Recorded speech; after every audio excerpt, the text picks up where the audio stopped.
Hello everyone welcome back to Nepal online school. स्वागत छ तपाईँहरूलाई हाम्रो आइटी बेस्ड लर्निङ प्लेटफर्ममा। हामी चाहिँ क्लास 8 को कम्पलसरी म्याथमेटिक्स पढ्दैछौँ र कम्पलसरी म्याथमेटिक्समा मैले तपाईँहरूलाई इक्वेसन इनइक्वालिटी एन्ड ग्राफ भन्ने च्याप्टर पढाइरहेको थिएँ है, जसमा चाहिँ हामीले योभन्दा अगाडिको सिरिजमा चाहिँ standard form of equation of a straight line भन्ने च्याप्टर भन्दा पनि टपिक चाहिँ हो, टपिकको बारेमा चाहिँ छलफल गरेको थियौँ।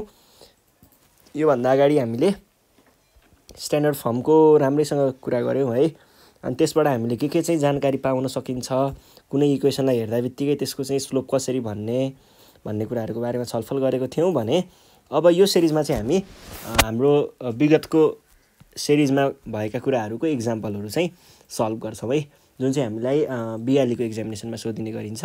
त्यो क्वेसनहरू चाहिँ हामी सल्भ गर्छौँ है त। र सुरु गरौँ क्वेसन नम्बर 1 देखि। के भन्दैछ भन्दा A straight line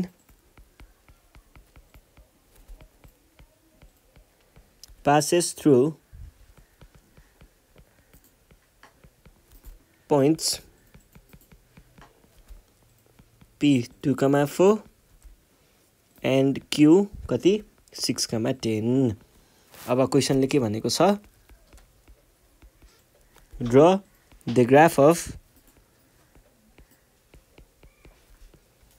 the straight line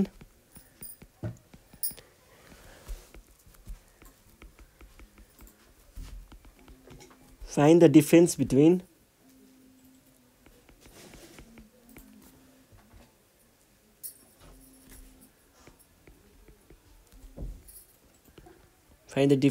of y coordinates and x coordinate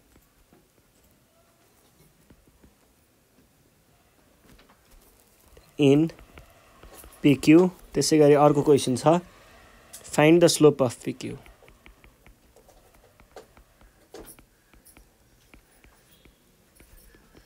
अनि PQ को स्लोप पत्ता लगाउनुहोस् भनेर भनेको छ है। अब यसमा हामीलाई दिएको इन्फर्मेसन हेर्नुहोस्, दिएको इन्फर्मेसन चाहिँ पोइन्टहरू दिएको छ P र Q। यसलाई प्लट गरिदिइहालौँ, क्वेसनले पनि प्लट गर्न भनिसकेको छ, ड्र गर्नुहोस् भनेको प्लट गर्नुहोस् नै हो। 2,4 है भने पछाडि पहिला सुरुमा P भन्ने पोइन्ट 2,4 1 2 अनि 1 2 3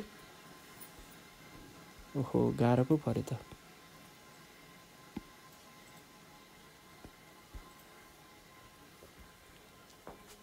4 यो भयो है। अनि अर्को के छ, अर्को चाहिँ 6,10। यो पोइन्ट भनेको चाहिँ कति छ 2,4 र अर्को 6,10 है। 6,10 पनि बनाइदिइहालौँ ल।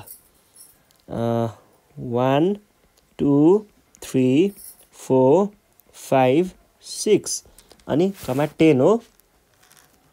1 2 3 4 5 6 7 8 अझै तल तान्नु पर्ने हो।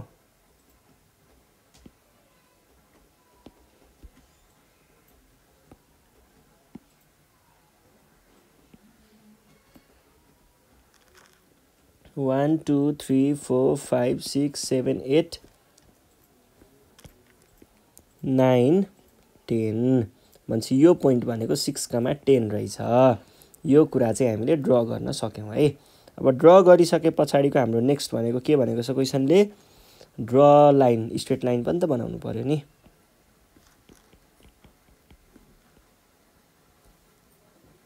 ल यो डेटा पोइन्ट भयो, अनि स्ट्रेट लाइन पनि बन्यो, PQ भन्ने लाइन बन्यो हामीसँग, P र Q भन्ने लाइन बन्यो। अर्को के भनेको छ हामीलाई, find the difference of X coordinate and Y coordinate भनेको एक्स कोअर्डिनेट र वाइ कोअर्डिनेटको डिफरेन्स पत्ता लगाउनुहोस् भनेको छ। यो भन्न खोजेको चाहिँ डिफरेन्स इन एक्स कोअर्डिनेट हेर्नुहोस् है, डिफरेन्स इन वाइ कोअर्डिनेट। पहिला सुरुमा यसलाई डिस्क्राइब गरौँ है। Here point P 2,4 and Q 6,10 are plotted.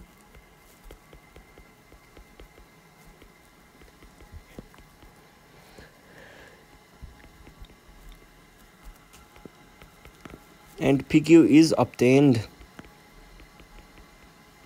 यो भयो है, PQ अब्टेन्ड भयो भन्ने कुरा भयो। त्यस पछाडि हामीलाई अब डिफरेन्स पत्ता लगाउनु पर्ने छ है।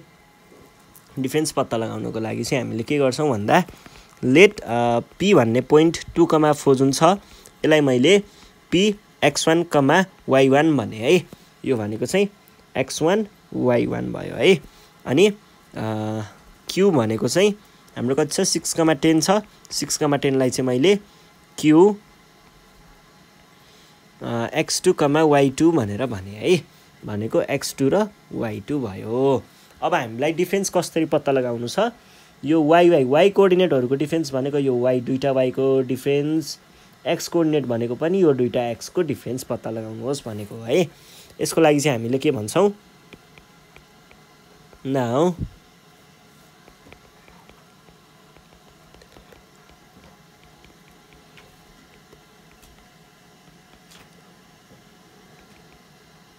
y कोअर्डिनेट इक्वल्स टु के हुने भयो, y2 minus y1।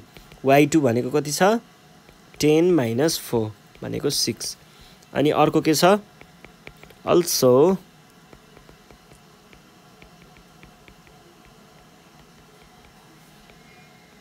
The difference of x coordinate. x कोअर्डिनेटको डिफरेन्स भनेको के भयो, x2 माइनस x1। यो भनेको 6 माइनस 2 हो।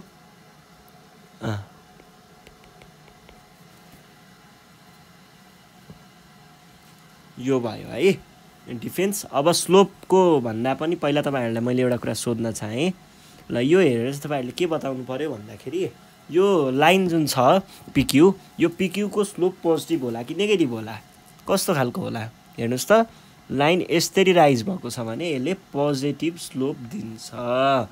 ल पोजिटिभ स्लोप चाहिँ हुने रहेछ है। अब निकालेर हेरौं। स्लोप भनेको के हो, y2 minus y1 by x2 minus x1। यो भइसके पछाडि यो भनेको के भयो त y2 minus y1। y2 minus y1 को भ्यालु त मैले भर्खर निकालेको हो 6 भनेर। यो 4, यो भनेको 3/2 भयो है। ल स्लोप पनि निस्कियो। अब हामी नेक्स्ट क्वेशन सल्भ गर्छौं है त।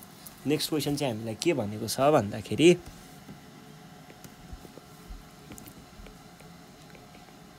draw the graph of the equation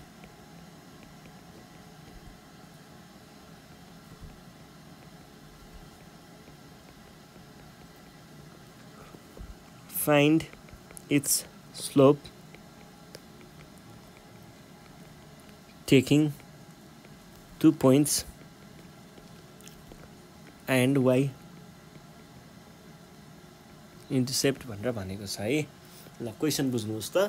draw the graph of a equation भनेर दिएको छ अनि find it's slope taking 2 points y intercept, 2 points and y intercept भनेर भनेको छ।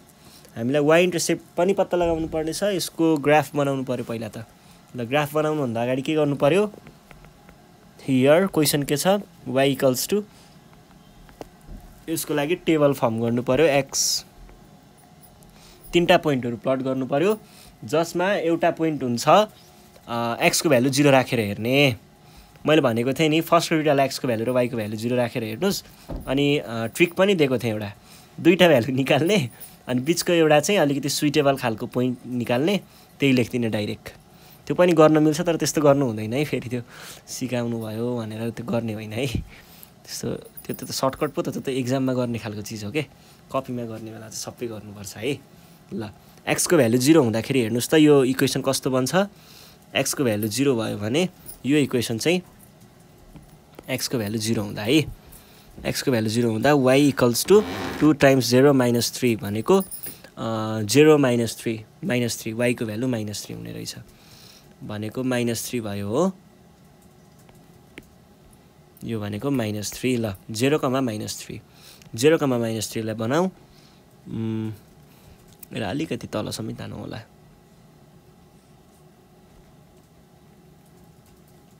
ल x को भ्यालु 0 भनेको यही पोइन्टमा पर्छ अनि माइनस 3 y को भ्यालु माइनस 3 भनेको तल जानु पर्यो 1 2 3 यो पोइन्टमा चाहिँ हाम्रो के रहेछ 0, -3 रहेछ भन्ने बुझियो। अब अर्को चाहिँ तपाईहरुले y को भ्यालु 0 राखेर हेर्नुस्। y को भ्यालु 0 राख्दाखेरि के हुने भयो त यो भनेको चाहिँ ल हेर्नुस् है, यो भनेको y को भ्यालु त 0 पो हो त।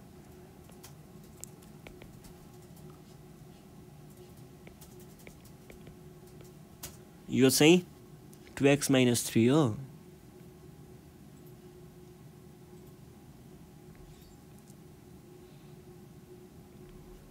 यो अलिकति गाह्रो हुन्छ कि जस्तो छ, तर केही छैन, निकालौँला। यो भनेको 3 भयो, 3 = 2x और x = यो 2 तल डिभाइड हुन गयो भने 3/2, यो भनेको 1.5 है। x भनेको 3/2। अब यो प्लट गर्न तपाईहरुलाई गाह्रो पनि हुन सक्छ, सकेसम्म होल नम्बरमा आएको भए सजिलो हुन्थ्यो, तर ठिकै छ, अब गर्दै निस्किहाल्यो, गरिहालौं। अर्को के भनेको छ 1.5 र 0। 1.5 र 0 भनेको यहाँसम्ममा 1.5 भनेको यतातिर कतै पर्छ होला। 1.5 अनि 0 भनेको यही पोइन्ट भयो है। यो भनेको के भयो त 3/2, 0। यो भनेको चाहिँ 0, -3 है। 0, -3। अझै अर्को एउटा पोइन्ट तानौं। अर्को पोइन्ट चाहिँ मैले जस्तै x को भ्यालु 2 राखे भने, x को भ्यालु 2 भयो भने हेर्नुस् त y = 2 × 2 - 1 - 3 भनेको 1 आउँछ। 2 हुँदा 1 है। भने पछाडी x को भ्यालु 2 राखेर हेरौँ त। x को भ्यालु 2 राख्नु भनेको कहाँ पुग्नु हो 1, 2 र 2, 1 भन्छ यो पोइन्ट। ल यो पनि निस्कियो है। अब हामीले यसलाई लाइन तान्न सक्छौं। लाइन तान्दाखेरि चाहिँ सर्ट मिलाएर तान्ने, तर यो त मिलेन।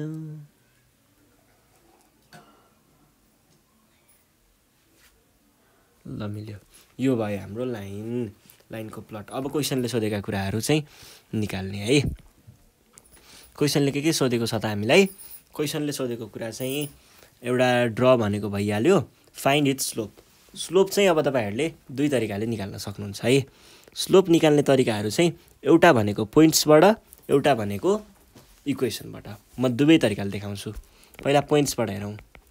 पोइन्ट्सबाट गर्दाखेरि लेट 0, -3 = x1, y1 एन्ड अर्को पोइन्ट 2, 1 भनौँ। 2, 1 = x2, y2 भनेर भनौँ है।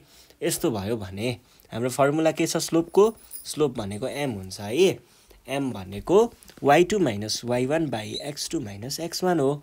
ल हेर्नुस् त y2 भनेको कति छ 1 -3 / 2 - 0। यो भनेको कति आयो 1 - 3 भनेको 1, 4, 4/2 भनेको 2 नै भयो। यो भयो एउटा तरिका। अर्को चाहिँ इक्वेसनबाट चाहिँ हामीलाई दिएको इक्वेसन y = 2x - 3 हो। योलाई comparing this with y = mx + c compare गर्दाखेरि के देखियो त? कम्पेयर गर्दाखेरि m भनेको चाहिँ 2 देखियो र c भनेको चाहिँ -3 देखियो। यो भनेको के हो? यो भनेको हामीलाई नेक्स्ट सोधेको y इन्टरसेप्ट हो नि, जे पनि हो त्यही y इन्टरसेप्ट भनेको यही हो। अथवा यहाँ पनि देख्न सक्नुहुन्छ y इन्टरसेप्ट भनेको त्यो लाइनले y को x0 भएको बेलामा y को कुन पोइन्टमा गएर चाहिँ क्रस गर्छ, कहाँ गएर काट्छ y एक्सिसलाई भन्ने कुरा हो। त्यो चाहिँ -3 भन्ने पोइन्टमा काट्ने रहेछ है। त्यो हामीले इक्वेसनबाट पनि हेर्न सकिन्छ। इक्वेसनमा y = mx + c को फर्ममा पनि हेर्न सकिन्छ। त्यसैगरी अर्को चाहिँ तपाईहरुले ग्राफमा पनि हेर्न सक्नुहुन्छ। ग्राफमा पनि -3 भनेको तलतिर झरेको छ। त्यही भएर यसको चाहिँ इन्टरसेप्ट भनेको त्यो भयो है, -3 भयो। अब हामी नेक्स्ट क्वेशन सल्भ गर्छौं है। नेक्स्ट क्वेशन छ क्वेशन नम्बर 3। क्वेशन नम्बर 3 छ। 3 मा चाहिँ के भनेको छ भन्दा फाइन्ड द स्लोप्स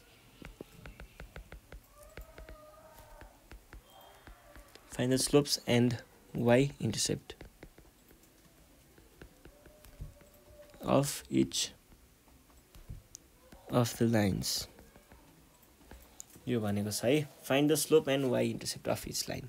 केही पनि छैन गाह्रो कुराहरू। त्यही तपाईहरुले इक्वेसनलाई नै तलमाथि गर्दा गर्दै एन्सर आउँछ है। 5x = 7।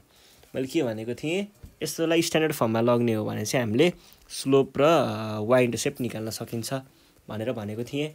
स्ट्यान्डर्ड फर्म भनेको के हो y = mx + c भनेपछि y लाई एक्लो बनाउने रहेछ पहिलाको गेम। ल पहिला त्यो गेम खेलौँ त। यसलाई यता लगियो भने चाहिँ y एक्लै हुन्छ। अब नेगेटिभ उता जाँदाखेरि पोजिटिभ भएर जानु पर्यो +7। कम्पेयरिङ दिस विथ यसलाई इक्वेसन I भने मैले ल I विथ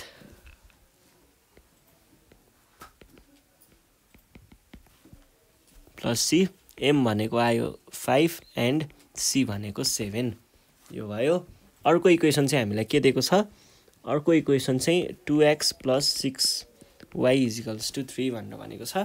अब यसमा चाहिँ तपाईहरुले के देख्न सक्नुहुन्छ यसमा चाहिँ अलिकति अर्कै छ भन्ने जस्तो देख्न सक्नुहुन्छ। यसलाई पनि पहिला सुरुमा यो x वालालाई यता लग्नुहोस् 6y = 3 - 2x हुन्छ। यो भइसकेपछि यसलाई नै मैले अलिकति मिलाएर लेखे भने यो 6 लाई तल डिभाइड गर्न पठाएँ भने चाहिँ यो के हुन्छ y = 3 - 2x / 6 जस्तो देखिन्छ। यो भनेको के हो 3/6 - 2/6x यो भनेको के भयो त -1/3x अनि +2 हैन 1/2 +1/2 1/2 भने जस्तो देखियो। ल अनि कम्पेयरिङ दिस विथ